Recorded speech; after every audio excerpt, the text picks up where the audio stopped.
You carry helmets, Cornelius. You do not read contracts. Give the boy back his pen. Then let me carry him one thing first. Page 9. The part nobody read out loud.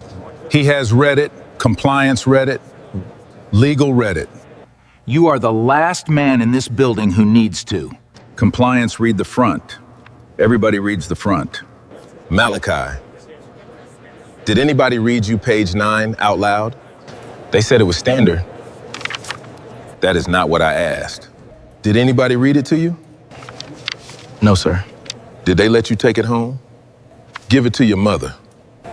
They said the offer closes tonight. Said there was not time. Something about it felt fast. I didn't say anything. You should have. That feeling was the smartest voice in the room. Callahan looked up over the glasses. A deal that cannot survive one night of somebody reading it slowly is not a deal, son. It is a trap with a pen next to it. You're scaring him, Dabney said. Good. Scared is the one thing they did not plan for. Callahan did not look up. They planned for tired. They planned for grateful. They did not plan for a boy who reads. Across the hall near the equipment carts, his own son was stacking folding chairs, 16 years old. 2 years from a table exactly like this one. Callahan looked at the boy, then at the pen in front of Malachi, and the night stopped being about somebody else's kid. Behind them, the hall was filling. Booster tables, a stage, a banner that said Crown Line Collective in letters the size of a man, and a camera crew testing the light on an empty signing table where, at 8 o'clock, the best freshman Fenmore State had seen in 20 years was going to put his name on a multi-year deal in front of everyone. A lineman near the wall, a senior, said it to the freshman beside him without quite meaning to be heard. That is why we bring him ours. Dabney heard it. Everyone heard it. The equipment man, the one who washed the jerseys and stacked the pads and carried the helmets 2 at a time in a mesh bag, was the man this locker room quietly handed its contracts to, which left a question nobody in that hall had ever thought to ask. Why was a man who could read a contract like that carrying helmets for a living? Nobody loses a deal in the part they read. They lose it in the line they were told not to worry about. Fenmore State was a good state school with a proud stadium and a booster class that wanted a championship the way some men want a younger face in the mirror. When the rules changed and college players could finally earn off their own names, their own image, their own likeness, the boosters built a machine and gave it a warm name, the Crown Line Collective. It paid players real money now, today, and wrapped the paying in the language of care. We look after our own. We protect these young men. Sign here. Cornelius Callahan had spent 6 years at Fenmore washing that program's laundry and saying almost nothing. He had a small room off the tunnel that smelled of cut grass and machine oil, a wall of helmets, a workbench, and a reputation among the players that never appeared in any staff directory. You got a car offer, a shoe deal, a collective term sheet. You walked it down to the equipment room and left it on the bench, and by morning, it came back with certain lines underlined in pencil and one sentence in the margin that told you the truth in words a 19-year-old could hold. The staff thought he was a nice, quiet man who was good with a sewing machine. The players knew better, and Coach Dabney, who was not a stupid man, had decided a while back that the quiet man in the equipment room was becoming a problem because a boy who reads the fine print is a boy who hesitates, and Dabney had no room in his program for hesitation, and he believed with his whole chest that he was protecting these kids by teaching them not to. At the back of the hall, near the equipment carts, a 16-year-old in a Fenmore polo was setting out folding chairs. Malik Callahan had his father's hands and his father's careful eyes, and tonight, a little of the embarrassment a boy that age feels when a shining room full of grown men calls his dad the helmet guy. Malik was good enough at his own game that college coaches had started sending letters to the house. He was beginning to understand that a name could be worth money. He was beginning to watch how the men in this world treated a name like his father's. Dad. Malik came up beside him while Dabney was pulled away to greet a donor. Coach is mad at you. Coach is scared, Callahan said. From the outside, it looks the same. Everybody keeps looking over here. Let them look at the page instead of at me. He handed his son the folder, open to 9. Read that paragraph out loud, slow. Tell me what it says. Malik read it. He was a bright kid, and he got about half of it, the way anybody gets about half of a paragraph built specifically so that people get about half of it. It says Crown Line gets to use his name and his picture, Malik said, for marketing. Keep going. The part after the comma. The word forever is not in there, so they used a longer way to say it. Find the longer way. Malik found it. His face changed. In perpetuity. And any successor entities. And even after the athlete's affiliation with the institution ends. He looked up. That means even after he leaves, even if he goes pro, that means they own the use of his name for the rest of his life, Callahan said quietly. He signs a check tonight for some money now, and the thing he pays with is not this season. It is his name at 40 years old. It is a jersey they will still be selling when he is a grandfather. It is a cut of a shoe deal he has not been offered yet. He tapped the page. They hand him $80,000 tonight and take his name until he dies, and everybody in this room claps. Malik was quiet a second. Is what I'm going to sign someday going to look like this? And there was the real reason the man's hands were not quite steady. His own boy, 2 years from letters becoming offers, walking toward the same table with the same pen. Not if I can help it, Callahan said. Go on with the chairs. Let me work. A program will put a boy's name on a jersey it sells for $80 and call him greedy for asking what his name is worth. An hour earlier, the same folder had crossed his bench in the equipment room, left there by a freshman lineman, big as a door and scared as a rabbit. Callahan had read it twice. He had read page 9 3 times. Is it bad, Mr. C? Do not sign this tonight, Callahan had said. I mean it.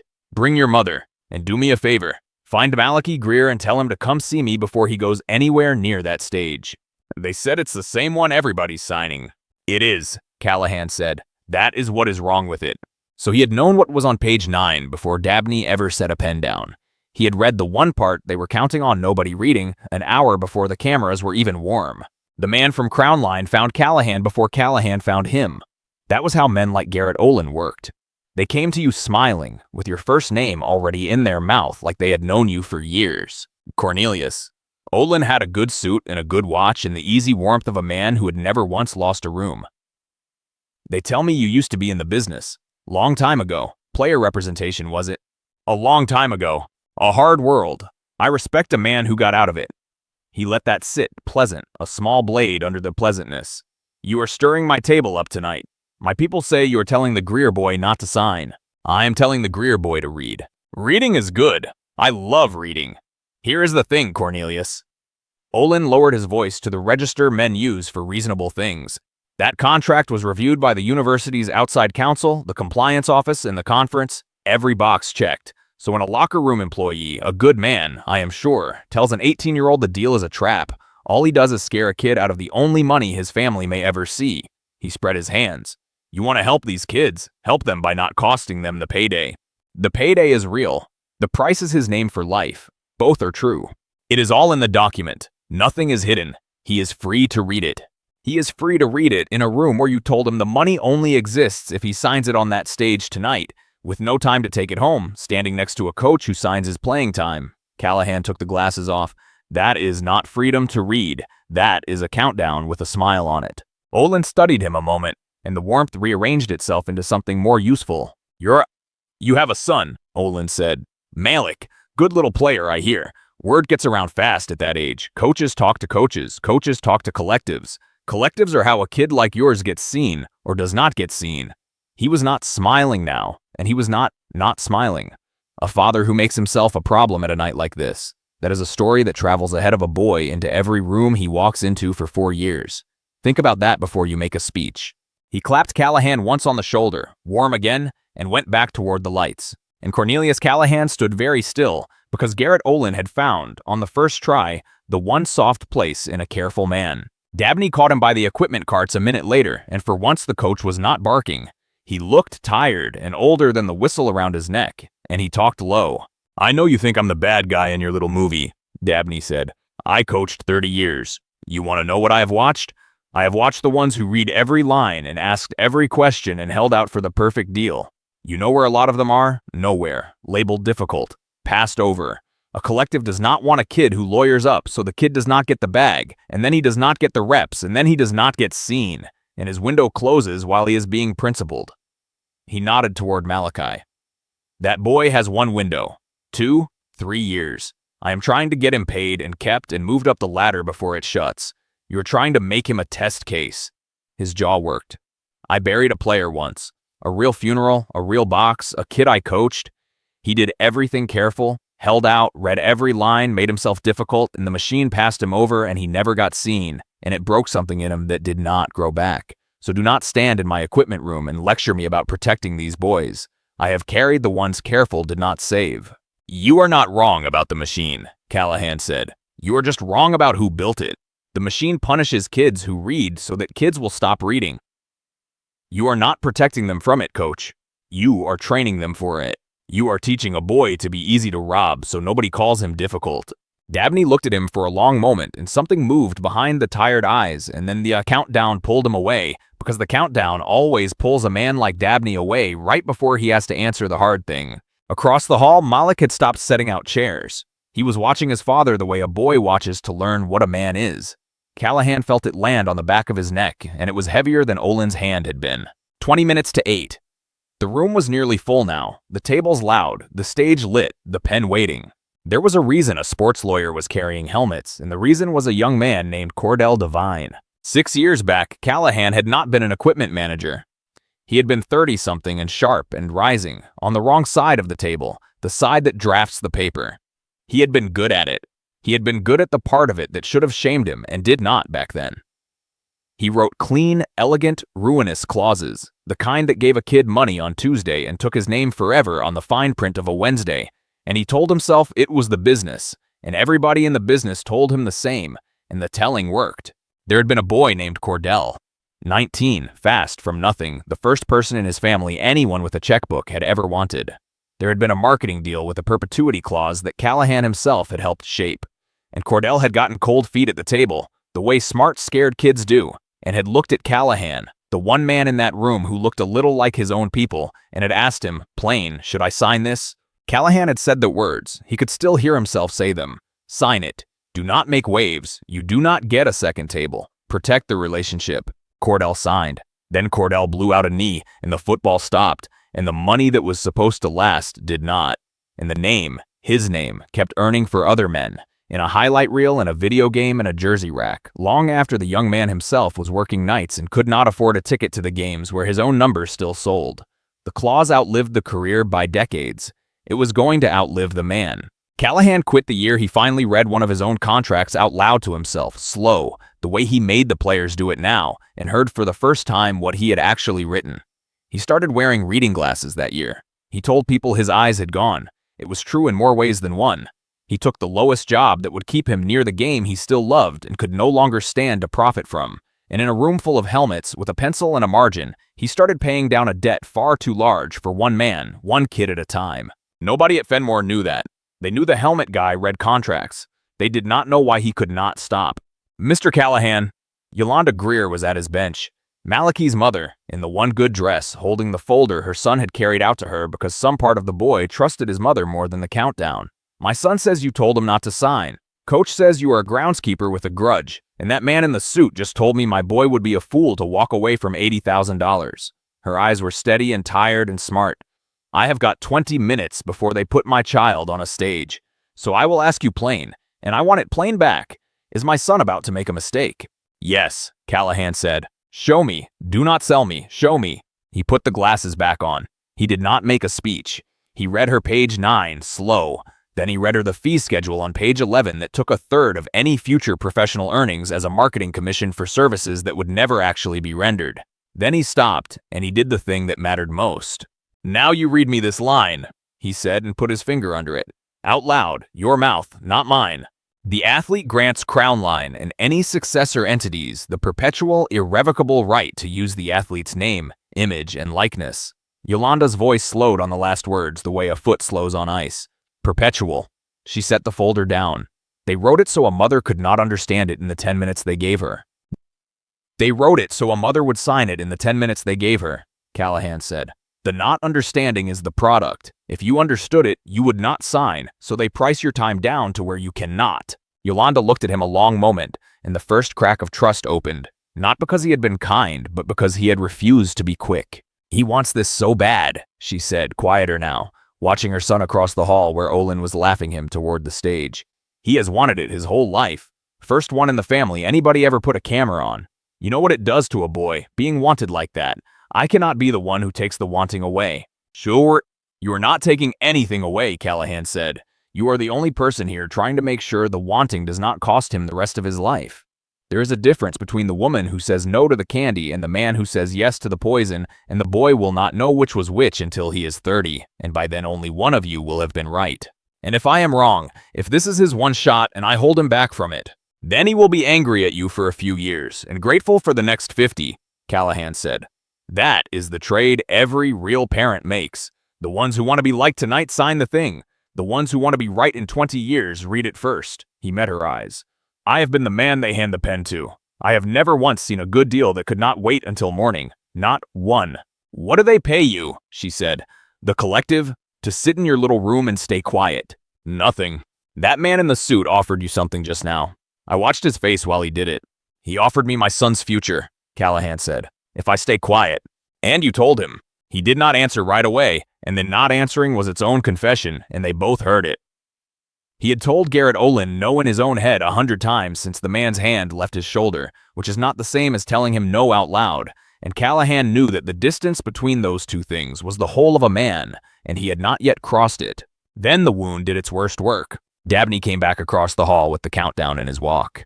15 minutes. Cornelius, I need this over. Greer, son, come on. They want you in the light.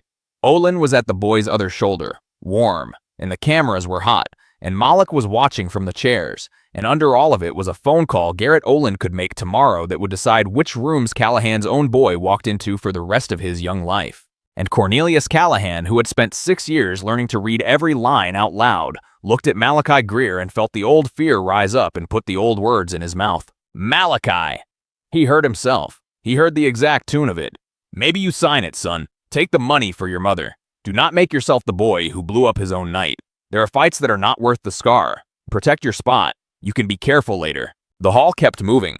The cameras kept warming, but 3 people went still. Malik went still because he had never once heard his father tell anybody to stop reading, and the sound of it moved something in the boy's face. Yolanda went still because she had just watched the one honest man in the room reach for the easy lie. And a young man who had come in the side door and stood at the back the whole time, 25 years old, with a cane he was far too young for, went still and then laughed, one short broken sound, and walked forward. You said the same thing to me, Cordell Devine said, word for word, 6 years ago. Protect the relationship. Do not make waves. You do not get a second table. He stopped in front of Callahan and let the room see the cane. I signed. You want to see what careful later looks like? Here it is. I am careful later. The hall had gone quiet now, the way a room goes quiet when it realizes something real is happening in the middle of something staged. Cornelius Callahan looked at the young man he had ruined, standing in front of the boy he was about to ruin the same way, and understood something he had spent 6 years arranging his life so he would not have to understand. He had not taken the humble job to pay a debt. A debt gets paid. He had taken it to live near the crime and call living near it penance. He had read 100 contracts in a back room where reading was free. The one-time reading would cost him, in the light, in front of the man who could hurt his son. He had reached for sign it. Do not make waves, exactly like the man he used to be. If you have ever watched someone do the right thing where it was easy and then flinch when it got expensive, you already know this moment. If it is landing on you, send this to the one person in your life who keeps their word when it costs them, and stay close, because what this man does in the next 10 minutes is the whole story. Nobody loses a deal in the part they read. They lose it in the line they were told not to worry about. Callahan had read every line for 6 years. He had just told a child not to. Malik crossed the hall. He did not run and he did not raise his voice. He stopped in front of his father and held out the folder, open, to page 9, the way his father had taught him to hold it up to the light. Dad, he said, you told me to read the longer way. You made me find the word they hid. His voice was steady, and it was the steadiness that undid the man. So which one are you? The guy who taught me that? Or the guy who just told him to sign? Yo, you do not have to protect me, Malik. I'm not, the boy said. I'm asking you to be the one I already told everybody you were. 10 minutes, an assistant called from the stage. Callahan took the glasses off and put them back on, which is a thing a man does with his hands when the rest of him is deciding who to be. Cordell. His voice was not steady, and he let it not be. I have owed you an apology for 6 years, and I am not going to cheapen it by making it the important thing in this room right now. The important thing is standing right there with a pen in his hand. He turned to Malachi. Forget what I just told you. I told you that because a man threatened my son and I got scared, and getting you scared is exactly how they get you to sign. That is the whole machine. Fear and a clock. I built machines like that for money once. I'm going to take this one apart for you for free, out loud, right now, and it is going to cost me, and I am done caring what it costs. Cornelius, Dabney warned. Coach, you carry helmets for a minute. I'm going to read. He walked toward the stage. What happened at the signing table did not happen the way the boosters had planned it. There was no shouting. Cornelius Callahan walked up into the hot light where an 18-year-old sat in front of a pen, and he put on his reading glasses and he asked, in a voice that carried because the room had gone silent enough to let it, whether he could read one page aloud before the young man signed. A mother said yes. A wrecked young man with a cane stood where the cameras could see him. Nobody stopped him. And Malik crossed to the cruise table at the edge of the stage, the one set up to put the big smiling announcement graphic on the screen, and he laid the open folder flat under the document camera instead, and page 9 climbed the screen behind the signing table, 10 feet tall, in a font every donor in the room could read from the back. His father glanced at him once. The boy had turned the machine's own camera against it. Page 9, Callahan read. The athlete grants Crown Line Collective and any successor entities the perpetual, irrevocable, worldwide right to use the athlete's name, image, and likeness. He looked up. Perpetual means forever. Irrevocable means you cannot take it back. Successor entities means whoever buys this company next and the company after that, and they never have to ask you again. He looked back down. Page 11. Crown Line shall receive a marketing commission equal to 1/3 of the athlete's gross earnings from any future professional contract. He took the glasses off. That is 1/3 of the first pro deal this young man ever signs. For marketing, there is no marketing. There is only the clause. A booster near the front, red-faced, called out, "The boy is getting $80,000. In what world is that a robbery?" "In the world where you read page 14. Callahan put the glasses back on and turned to it. "Termination for conduct. Crown Line may void all future payments, keep all rights already granted at its sole discretion, for conduct it deems detrimental to the brand." He looked at the booster. Detrimental is not defined. That means if this young man ever says one thing this company does not like, they stop paying him and keep his name anyway. He is not getting $80,000, sir. He is renting $80,000, and the landlord can evict him for talking, and when he is gone, the landlord still owns his face. The booster sat down. Malachi had not touched the pen. He looked at Callahan, and for the first time all night, the 18-year-old asked the 18-year-old question, the real one, the one the countdown was built to keep him from asking. If it's this bad, why is everybody telling me to sign it? Because everybody in this room gets something when you do, Callahan said, and nothing they get is your name back. Your coach gets a player who does not make waves. This company gets your face for life. The school gets a photo of a smiling kid for the donors. He tapped the folder. You are the only person at this table who loses, and you are the only person at this table they put a clock on. Ask yourself why the person with the most to lose is the one they will not let go home and think. Garrett Olin came onto the stage, smooth as ever. This is a licensed, reviewed, standard agreement, and this man is a disgruntled former. Read your own name off the bottom of mine, Olin. Cordell Devine had come to the front, and he was holding a folder of his own, old and soft at the corners, and he set it on the signing table next to Malachi's. 6 years ago. Same clause, same 1/3, same forever. He looked at Callahan, and then he said the true and terrible thing. Drafted by the same two men. His name is in the file, too. Right under yours. And Callahan finally understood the handshake from an hour ago. You used to be in the business, was it? Player representation. Olin had said it like a stranger making small talk, and it had never been small talk. Olin had known exactly who Callahan was before he walked into the building, because Olin had the old files, and the warm hand on the shoulder had been one man telling another that he still kept his paper. The threat about Malik had not been a guess either. It had been a man reading from a folder he had brought on purpose. The room turned to Callahan. He did not dodge it. He stood into the hot light in his equipment staff polo with his glasses folded in his hand, and he said it out loud to a room full of cameras. "He is telling the truth," Callahan said. 6 years ago, I sat on the other side of a table like this one. I helped write clauses exactly like page 9. I was good at it. I told a 19-year-old named Cordell Devine to sign one and not make waves, and it took his name for the rest of his life. And I have spent 6 years washing this team's jerseys because I could not stand to keep getting rich off what I did to him. He set the glasses down on the table beside the pen. So I am the last man here with a right to a speech. But I am also the only man in this building who has read this exact machine from the inside, and I'm going to tell this young man and his mother the thing I owed Cordell and never said. Do not sign anything tonight. Take it home, read it slow, bring it to somebody who does not get paid the second you say yes. For a moment, nobody moved. Then Malachi Greer, 18 years old, looked at his mother and looked at the young man with the cane and picked the pen up off the table and set it back down. I want to take it home, Malachi said. I want to read it with my mom. Olin's voice stayed reasonable, which was its own kind of tell. The number is for the cameras, son. No stage, no signing, no $80,000. That is how this works. It works tonight, on that stage, or it does not work at all. Say that again slower, Callahan said. You just told the whole room the money was never really an offer. It was a fee for standing where they told you to stand and smiling while they took your name. He walks off that stage unsigned, and the $80,000 disappears because the $80,000 was never about him. It was about the picture of him. Then it was not a deal, Yolanda Greer said, and stepped up beside her son and put her hand flat on the closed folder, the way you cover a thing so the wind cannot take it. My son has not signed anything tonight. She said it to the room, to the cameras, in a voice that had raised a child alone and did not shake. And he is not going to sign anything he has not read at his own kitchen table. If your offer cannot live until my kitchen table, then it was never an offer. It was a robbery with good lighting and a countdown. The boosters murmured. The cameras drank it. And Coach Dabney, who was not a stupid man, who had believed all night in his own bent way that he was keeping these boys safe, stood at the edge of the stage and looked at Cordell Devine's cane, and then at the perpetual clause still glowing 10 feet tall on the screen where a 16-year-old had put it in place of the announcement, page 9, legible to every donor in the room. And he made the only move that was still his to make. So, we are going to hold the signing, Dabney said into the microphone. His voice came out rough. Nobody signs tonight, not like this.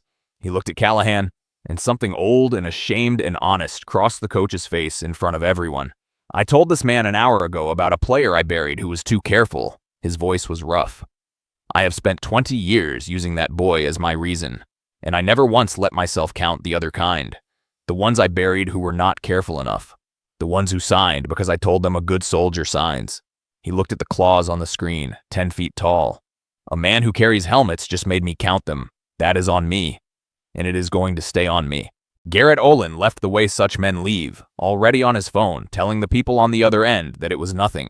A disgruntled employee easily handled, and understanding as he said it that a perpetual clause read aloud on camera beside a young man with a cane was not nothing, would not be handled, and that somewhere an association that was supposed to regulate these deals now owned a video it could not pretend it had not seen. Now, the part that does not tie up in a bow, because Cornelius Callahan would not have stood for a bow. He was not carried out on shoulders. Nobody made him director of anything. He was an equipment manager who had stood up in front of the program's biggest donors and told them the collective they funded was a machine for taking children's names and had confessed on camera that he had once built such machines himself. A man does not get promoted for that. He gets remembered for it, which is quieter and does not pay. And the phone call Olin made did travel, exactly the way he had promised it would. In the weeks after, a few of the coaches who had been about to send Malik Callahan letters did not, because a boy whose father blew up a booster gala is a complicated boy to recruit, and the machine has a long memory. That was the bill. It came due on the one account Callahan had spent the whole night trying to protect, and he had known the size of it when he walked toward that stage, and he had walked anyway. He paid it, in full, with the one thing he had left to guard.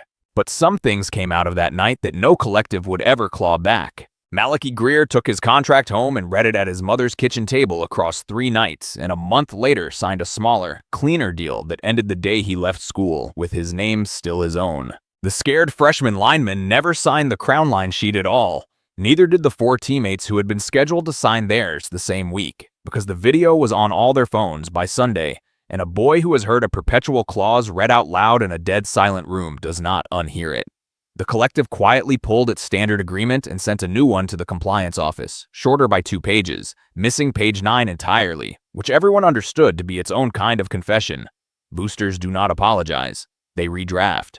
Coach Dabney did a thing that surprised his own staff. He put a line in the team handbook that no player would sign any deal on the day it was offered, that every contract would sit 24 hours minimum, and that the equipment room was, and this was the exact language he used, a resource. He never said Callahan's name when he explained it. He did not have to. The whole locker room had watched the coach hold a signing in front of every donor he answered to, and they had watched why.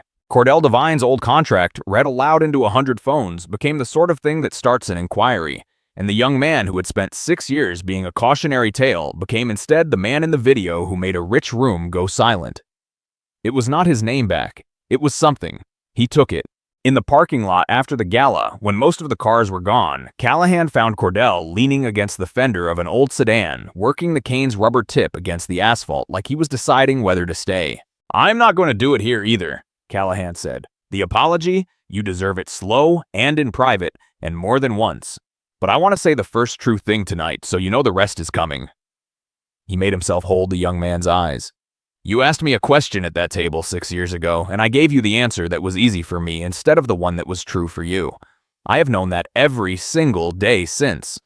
I stopped being a lawyer because I could not look at it. That was cowardice, too. Looking away is just a slower way of signing. Cordell was quiet a while. You knew I was going to be here tonight. I called you, Callahan said. I called you because I knew that when tonight got expensive, I might flinch. I have flinched my whole life. That is the thing I actually am. Underneath the pencil and the margins. So I put the one person in that room who had watched me do it, so that when the moment came, I could not lie to myself about who I was. He looked at the young man. You were my insurance against me. I am sorry that is what I made you. It is one more thing I owe you. Why now? Because tonight I finally had something to lose by telling the truth, Callahan said. And I found out that is the only kind of truth that counts. The free kind never meant anything. I owe you the expensive kind. Every week if you will sit for it. Cordell tapped the cane against the ground twice, and then, slowly, he nodded. Every week is a lot of Tuesdays. I have got a lot of Tuesdays owed. And Malik Callahan, who had spent the first half of that night a little ashamed of the helmet guy, spent the drive home in the passenger seat saying nothing for a long time, and then said the thing his father would keep for the rest of his life. Some of those coaches aren't going to call now, Malik said, because of tonight. I know, I'm sorry, son, that one is on me. Malik looked out the window a while. You could have just let him sign. Nobody would have known. My letters would have been fine. I could have. So why didn't you? Cornelius Callahan drove a while before he answered, because he wanted it right, because his boy was 16 and would carry the answer into every room with a pen in it for the rest of his life. Because 2 years from now, somebody is going to slide a folder across a table to you, he said, and tell you the offer closes tonight and tell you not to make waves. And I needed you to have already seen, one time, with your own eyes, what a man looks like when he reads the thing out loud, even though it costs him everything. He glanced at his son. I would rather lose you a few letters than teach you to sign what you have not read. Letters come back around. That other thing does not. Malik was quiet the rest of the way, but at the door, pulling off his cleats, he said, You still owe that man Cordell a real apology, not the one in the room, a real one. I know it, his father said. I'm going to spend a good while on that one. He hung his Fenmore polo on the hook by the door, same as any night, and set his reading glasses on the shelf where they always went, and come Monday, he was exactly what he had been on Friday, the helmet guy. The quiet man off the tunnel who was good with a sewing machine. Except, the Monday after, when Cornelius Callahan came into the equipment room, there was a folder on his workbench, and another beside it, and a third leaning against the helmet cage, term sheets, a car deal, a shoe offer, left in the night by players who had always trusted him but had done it in whispers, and who now, after the gala, did not bother to whisper. A freshman was waiting by the door with a folder he did not understand, and when he saw Callahan, he started to apologize for bothering him. Sorry, Mr. Callahan, I know you're not, supposed to— Nah, a senior clipping his pads across the room cut the freshman off. That's what he's here for. He carries helmets. He said it grinning, and he said it like a badge, and he said it so the freshman would understand it was the highest thing you could say about a man in that building. And you bring him everything you're about to sign, everything, before your name goes on one line. Page 9 first, out loud. Ask him, he'll tell you. The freshman looked at Callahan. Is that true? You'll read it? I don't have much. It's just a local thing. A car wash wants to put me on a— Everybody's is worth reading, Callahan said. The small ones train you for the big ones. And the people who wrote your little car wash deal learned how from the same people who wrote his. He nodded at the crown line folder still on the bench from the night. Sit down. You do the reading out loud. I will stop you where they are hoping you won't. And when we are done, you are going to teach the next kid the same way, because that is how this only ever gets fixed. Not by me. By a locker room full of boys who read. Why would you do all this for free? Callahan thought about how to answer that, and decided the boy was old enough for the true version. Because a long time ago I got paid very well to make sure nobody read the fine print, he said. I am just trying to be worth more on this side of the table than I was on that one. Now read me the first line, and read it like it is going to matter to you at 40, because it is. He took his reading glasses off the shelf, the eyes he had once refused to use, the eyes that had cost him a career and a piece of his son's shot, and he opened the freshman's folder to the back where they always hide it, and the two of them began out loud, one line at a time, to read. Nobody loses a deal in the part they read. They lose it in the line they were told not to worry about. For 6 years, Cornelius Callahan had read in the dark, in a back room, where reading was free and cost him nothing and saved no one. Tonight he had read in the light, in front of the cameras, where it took the last secret he had and a stretch of his own son's road. It was the first reading of his life that had cost him something, which was the only reason it had finally been worth the paper. If this story stayed with you, send it to someone who signs things they only skim and trusts the person handing them the pen, and tell them to read page 9 first out loud every time.